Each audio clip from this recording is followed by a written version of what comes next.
Vamos lá, jovem, nós vamos resolver então o primeiro exercício do simulado do Enem, um exercício inédito que nós criamos aqui para você. O assunto aqui envolvido é o estudo dos gases. Então ele está dizendo o seguinte, vamos primeiro ao enunciado. Com base nas informações a seguir, calcule quantos mols de moléculas há no balão aproximadamente. O que tem esse balão? É um balão de ar quente, com abertura na base, tem volume de 30 metros cúbicos e encontra-se flutuando no ar.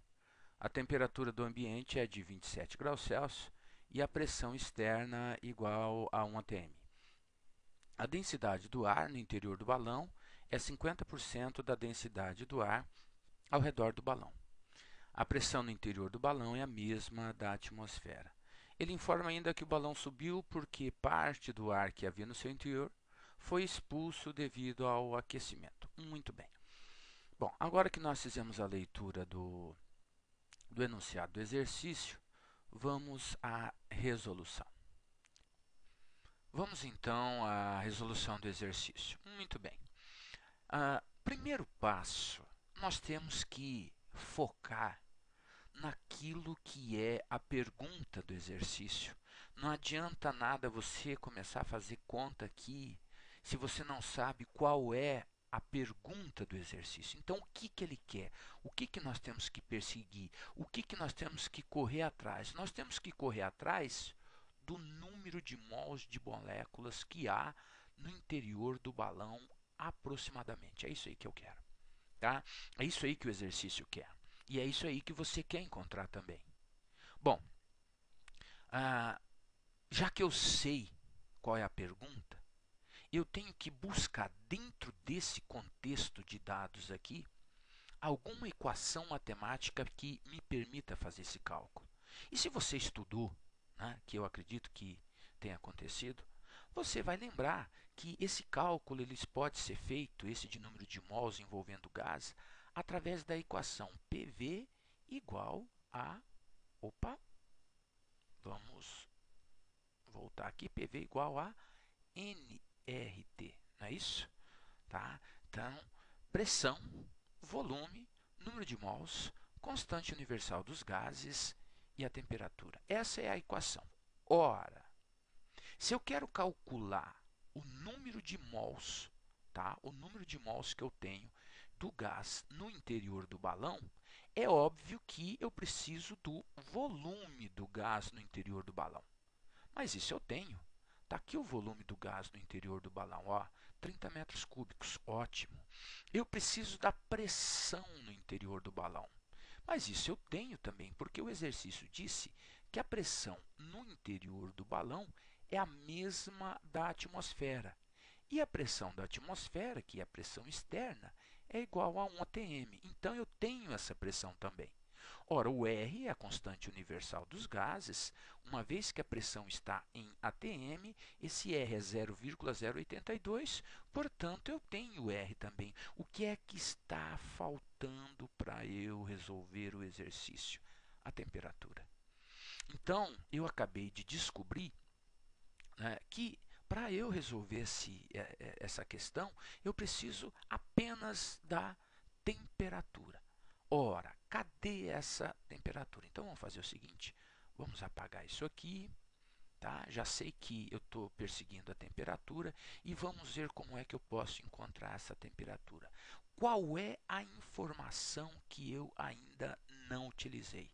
Vejam só, tem uma informação aqui que diz o seguinte: a densidade no ar no interior do balão é 50% da densidade do ar ao redor do balão. Então, essa é uma informação que eu ainda não utilizei.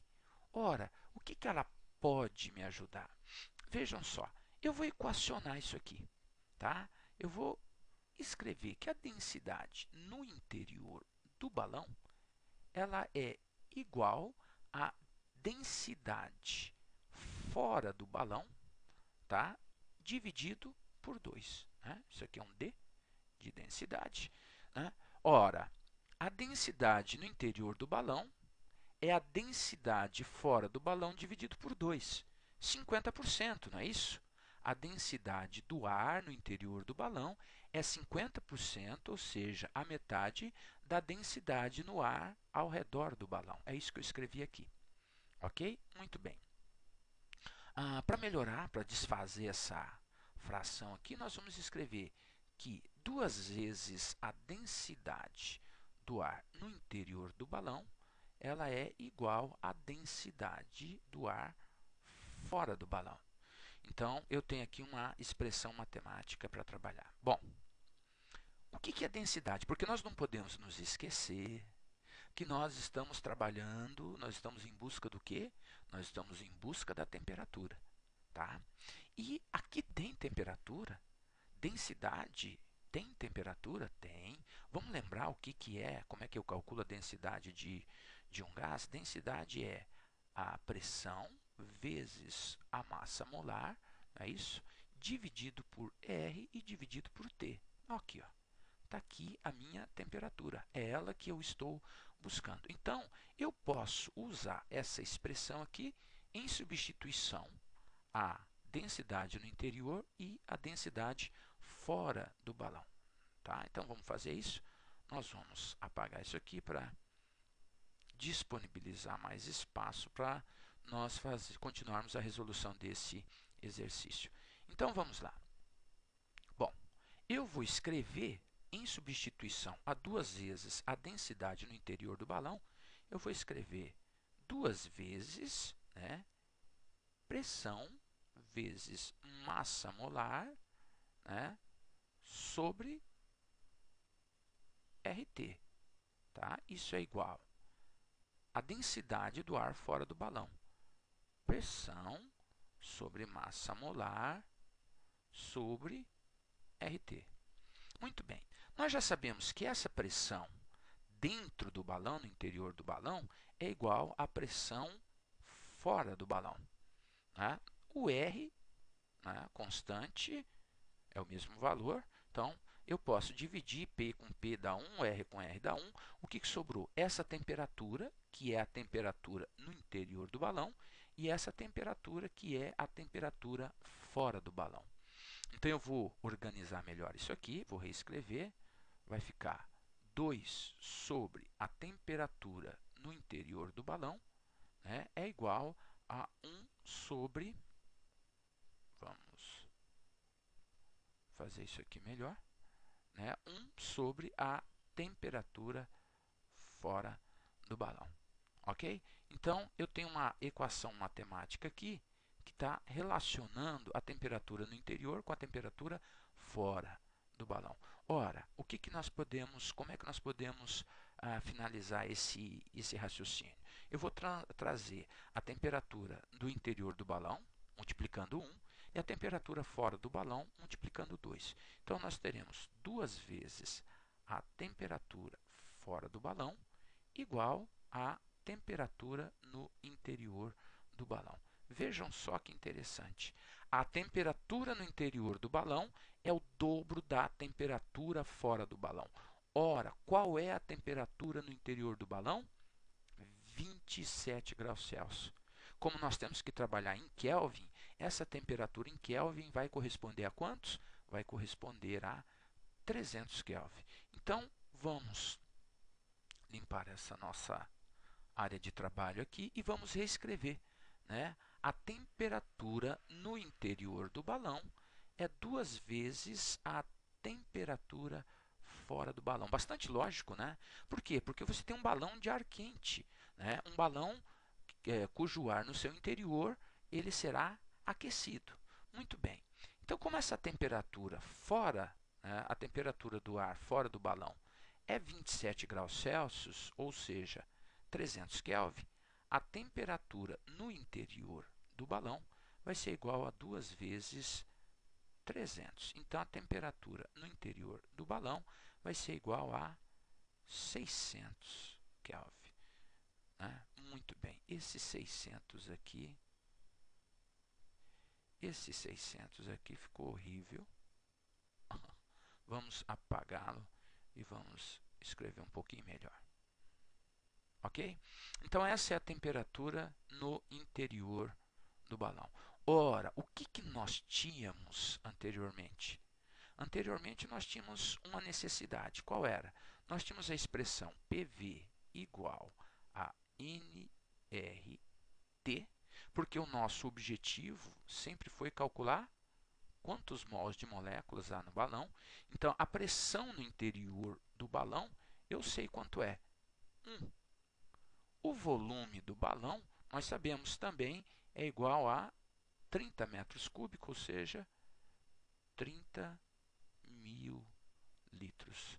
O N é o que eu quero descobrir, o R é a constante universal dos gases, 0,082, e a temperatura agora eu já sei, acabamos de calcular, 600 Kelvin.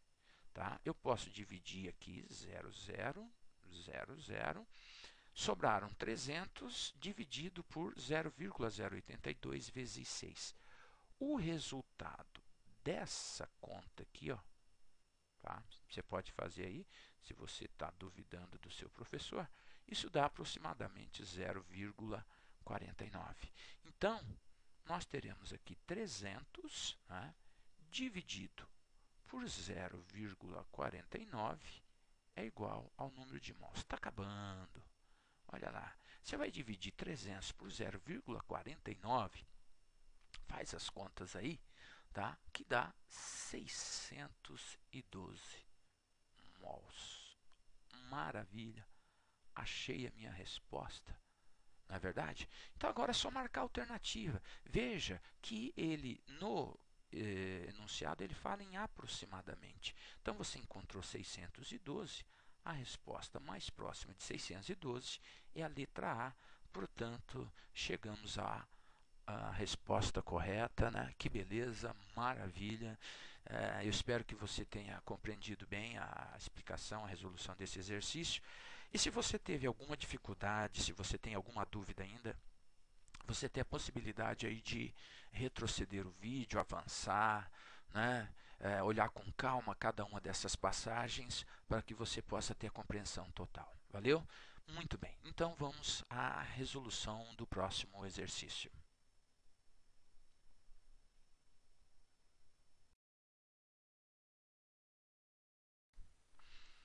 Bem, grande parte dos elementos químicos são formados por uma mistura de dois ou mais isótopos, ou seja, de átomos que apresentam o mesmo número atômico, mas diversos números de massa. Para determinar a massa de cada isótopo e sua quantidade percentual na formação do elemento químico, utiliza-se o espectrômetro de massa. O elemento químico magnésio, constituído por 3 isótopos, pode ser visto como um exemplo da determinação da massa atômica.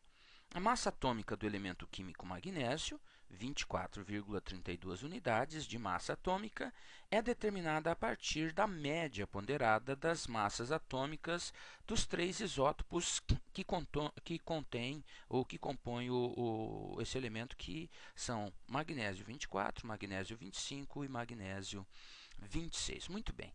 Ele pede aqui para assinalar qual é a alternativa que é correta. Vamos lembrar o seguinte: a média a que se refere o exercício é uma média ponderada. Ora, o que é essa média ponderada? É uma média que vai levar em consideração as porcentagens de cada um desses isótopos na natureza, a incidência de cada um desses isótopos na natureza. E se nós olharmos aqui com atenção, nós vamos perceber que a média ponderada foi 24,32 unidades, ou seja, um valor muito próximo desses 24 gramas, dessas 24 unidades aqui. Ou seja, a maioria, tá, quase que 100% dos isótopos tem massa 24. Para os isótopos 25 e 26, a porcentagem é muito pequena. Como é que nós podemos ter tanta certeza disso? É só olhar o resultado dessa massa, essa média ponderada aqui. Ora, quanto mais próximo de um valor é essa média, maior a incidência desse isótopo. Como essa média é muito próxima desse 24, significa que essa massa aqui, que esse isótopo aqui, é aquele que tem maior abundância. Então, analisando agora as alternativas. O magnésio pode ser encontrado na natureza com massa igual a 24,32 unidades. Não, não pode não. Não pode porque na natureza o magnésio é encontrado ou com massa 24, a maioria dos átomos de magnésio, ou com massa 25 ou com massa 26. 24,32 unidades representa apenas a média ponderada. Então, nenhum isótopo na natureza terá essa massa. Então, letra A é falsa. Letra B. O isótopo mais abundante do magnésio tem massa 24,32 unidades. Acabamos de falar que essa massa aqui não é a massa de isótopo, e sim a média ponderada. Portanto, a letra B também é falsa. A letra C. O isótopo menos abundante do magnésio tem massa 26 unidades. Ora, com certeza, esses dois isótopos aqui, eles são os menos abundantes. Porém, eu não tenho como precisar qual deles é o menos abundante dentre eles. Portanto, essa letra C também, ela é falsa. Eu não posso fazer essa afirmação. O isótopo mais leve é também o mais abundante. Como nós já havíamos concluído, esse isótopo aqui, né, ele é o mais leve, 24, 25, 26, ele é o mais leve. E é o que tem a massa mais próxima da média. Então, esse isótopo aqui é o mais abundante. A alternativa correta nossa é a letra D de dado. Que beleza. A letra E, ela é falsa por quê? Porque ele está dizendo que pelo menos um dos isótopos apresenta 50% dos átomos de magnésio. Ora, esse isótopo aqui, o magnésio 24, tem muito mais do que 50%. Logo, o que sobra para esses dois aqui é menos, bem menos do que 50%. Portanto, pelo menos um ter representar 50% da massa, isso da abundância, é uma afirmação falsa. Então, correto mesmo a letra D. Para você que marcou a letra D, parabéns, um exercício teórico, mas um exercício de interpretação, um exercício bastante interessante. Então, vamos à resolução do exercício número 3.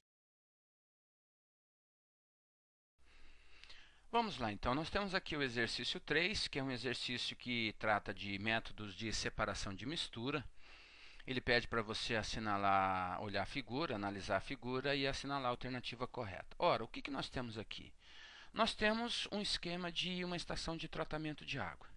Aqui nós temos a represa, não é verdade? Que é a captação, na realidade, onde é feita a captação. Aqui nós temos um tanque para receber sulfato de alumínio, que depois ele é misturado aqui com essa pá para fazer o processo de floculação. Formam-se flóculos. Essa água é transportada para cá, que é o tanque de decantação, onde a sujeira mais grossa deposita no fundo do recipiente. Por fim, passa pela filtração para retirar partículas sólidas mais finas e, finalmente, vem ao reservatório de água aqui, que vai ser depois distribuída para a população. Então, vamos ver as alternativas, o que essas alternativas trazem para nós. Então, vamos lá. A letra A, ela diz que na fase de decantação são retiradas todas as partículas sólidas da água em tratamento. Será que nessa fase aqui de decantação estão retiradas todas as partículas sólidas? Será que isso acontece? Ora, se fosse verdadeiro que na decantação aconteceria isso, não haveria necessidade do quê? Da filtração. Tanto a decantação quanto a filtração, elas vão retirar partículas sólidas, porque são métodos de separação de misturas heterogêneas sólido-líquido. Então, essa afirmação aí da letra A, ela é falsa, completamente falsa. Então, vamos analisar aqui agora a letra B. Após a filtração, podemos dizer que temos um sistema de substância pura composta. Ora, a filtração é um método de separação de mistura homogênea? Porque veja só, Aqui nós temos cloro, nós temos cal, nós temos os próprios eletrólitos, né, e minerais que estão dissolvidos aqui nesse lago, que vem com a água para cá. Será que a filtração vai conseguir separar esses materiais que estão dissolvidos nessa água? Claro que não. A filtração é apenas um método de separação de mistura heterogênea. Então, tudo que está dissolvido nessa água vai chegar até o reservatório e vai ser distribuído para as residências. Portanto, essa afirmação que aparece aqui na letra B, ela é falsa. Muito bem. Na letra C, ele está dizendo o seguinte: no reservatório de água tratada, a água pura, sob a ótica da química. Ora, ora, ora, ora, ora. Será que ali existe água tratada sobre a ótica água pura sob a ótica da química? O que é água pura na ótica da química? É substância pura, água. Água tão somente e mais nada. A filtração, qualquer método que ocorreu aqui, é suficiente para fazer isso? Claro que não. Então, essa afirmação que aparece aqui na letra C também é falsa. Letra D. Após a filtração, a quantidade de partículas dissolvidas na água torna-se menor. Mais uma vez, a filtração é um processo que retira material sólido, material que está dissolvido na água? Não. Então, em nada a filtração afeta com relação à quantidade de material que encontra-se dissolvido na água. Então, tem que ser correta a letra E. A decantação e a filtração servem para o mesmo fim, considerando que em ambos os casos retira-se partículas insolúveis da água. Exatamente isso.